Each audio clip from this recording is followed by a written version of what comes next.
to DMV First Warn Day for your Friday. We'll look at that forecast coming up. A married couple hit by a car while walking in Southeast D.C. We need more safety out here. If they run you over, damn waiting for the police. They gone. That's today's society now.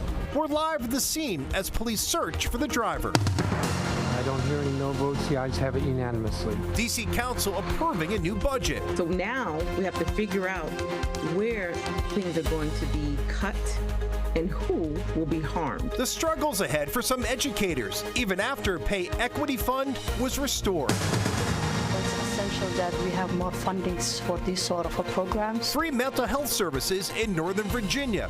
The program helping mental health providers get their licenses and ending stigmas around mental health. You're watching the station covering all of the DMV. This is DC News Now. Hi, everyone. Thanks for joining us tonight for DC News Now at 10 on DCW 50.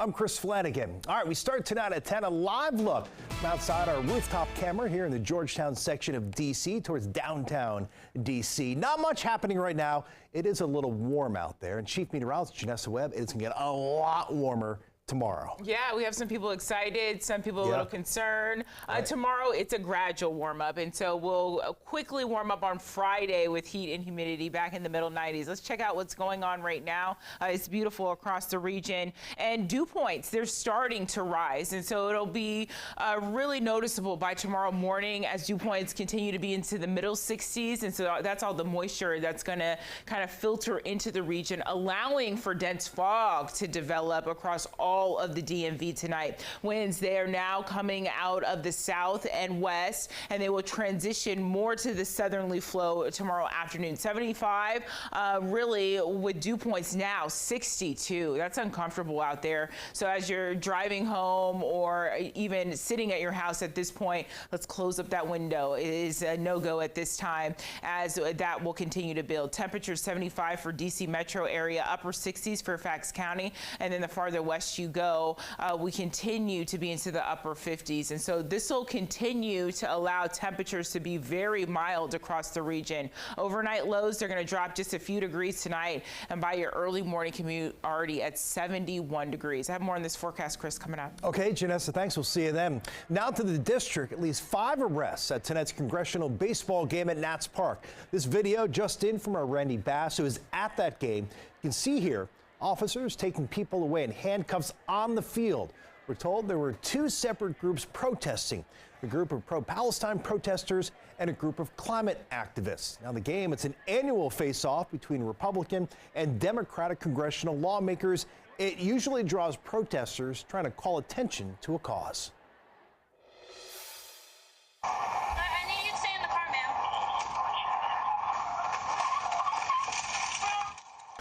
Well, now at 10, dramatic new video showing a Virginia state trooper hit by a suspected driver under the influence on 495 Tuesday. The patrol car also hit in that crash. It's an update to a story we first brought you Tuesday morning. Here now, another look at that video. Take a look here. Police say trooper C. Aziz responded to the Beltway near Little River Parkway because a sedan was stopped in one of the lanes. The trooper tried to help move the sedan. A Jeep crashed into a tractor trailer. It spun around, and after a domino effect, trooper's car hit the sedan. Driver of the sedan was injured and arrested for driving under the influence of drugs.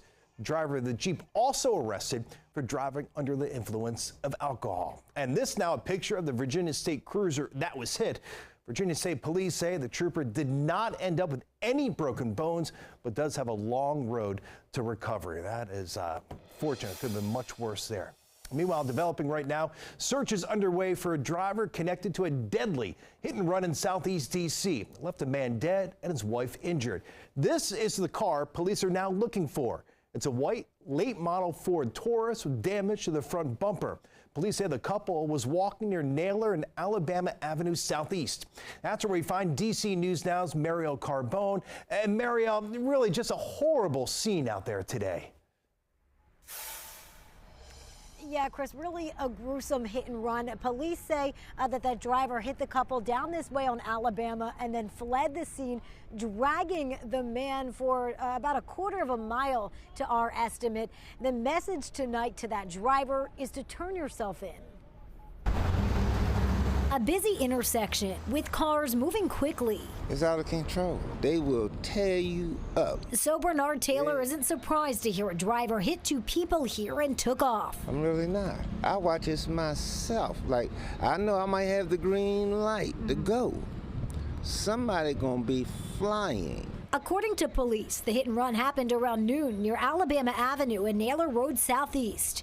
The victims, a husband and wife.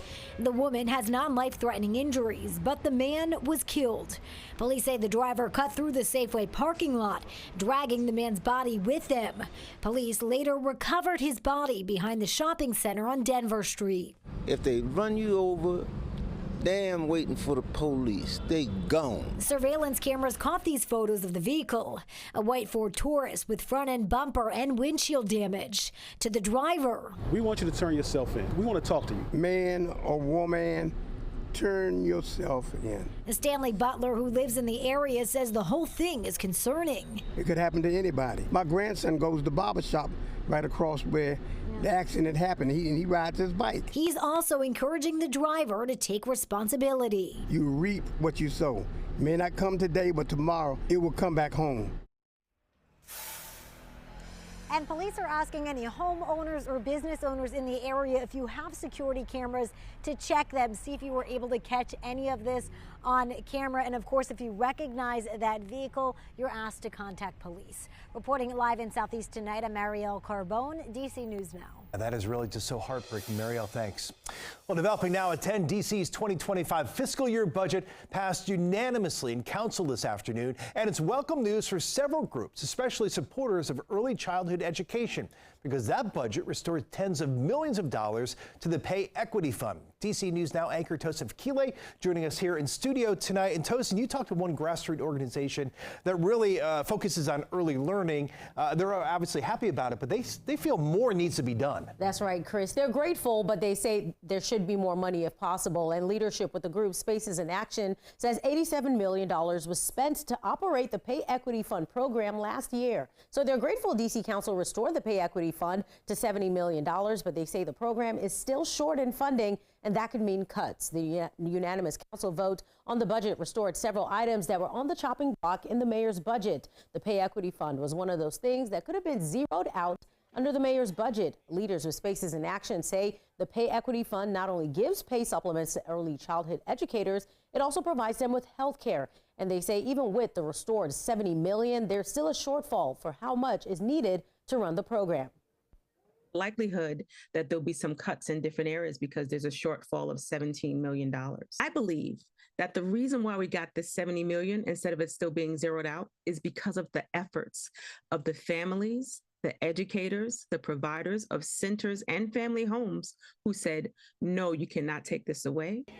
Love says they are already thinking ahead to the start of next budget session, which starts in about January, and they plan to start galvanizing people between now and December. Now, that budget that passed also included amendments from DC Chair Phil Mendelsing, restoring some of those things Mayor Bowser wanted. They include $500,000 for the sports complex at RFK Stadium and fully funding the new correctional facility at $463 million, including $24 million in fiscal year 25 and $20 million in fiscal year 2026. Mayor Bowser weighing in on the new budget, saying, quote, I remain greatly concerned that taken as a whole, the council's proposed budget and fiscal policy sets up our residents and businesses for even larger cuts to services and programs or additional tax hikes next year.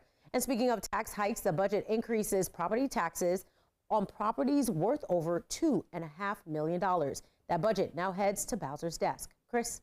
All right, Tosin Fikile live in studio with an update. Thanks, Tosin. All new tonight, help is on the way for short-staffed fire departments in Prince George's County. The fire chief saying starting June 30th, the department will take some firefighters out of less busy fire stations and move them to fire stations which have greater demand. The county also recently approved 150 new hires, but that's not in the plan until next year. I know that most people have a concern, are we providing a service? We are going to continue to provide service to the citizens of Prince George's County and these affected towns. The important message is obviously the health and physical well-being of our members. It's paramount. They're taking a toll. This short-term plan kicks in June 30th. Firefighters are being pulled from the Greenbelt, Bowie Bel Air, Berwyn Heights, and Bunker Hill stations.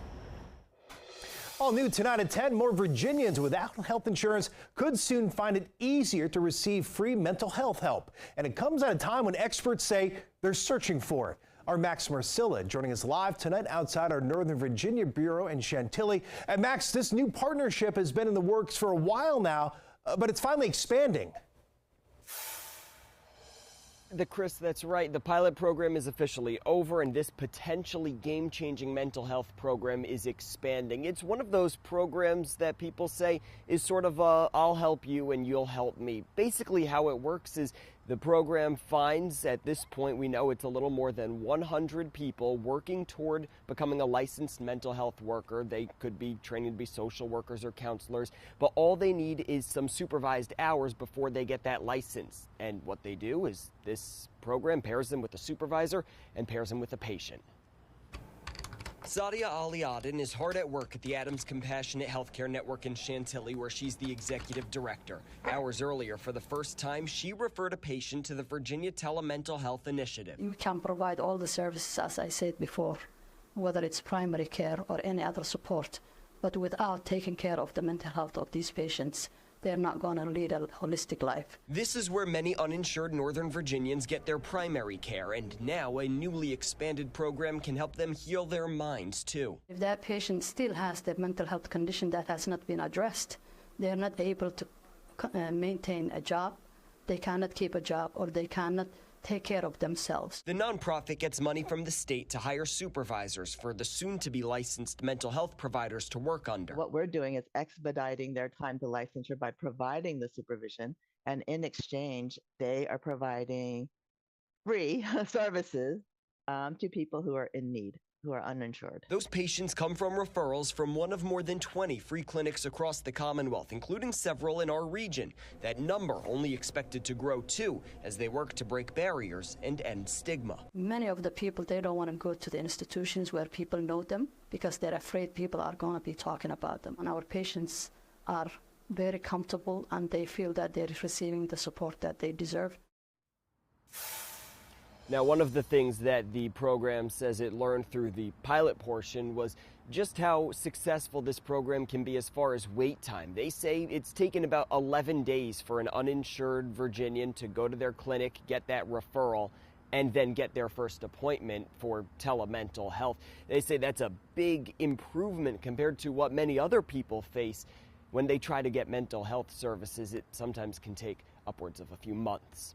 Reporting live in Chantilly, Max Marcilla, DC News Now.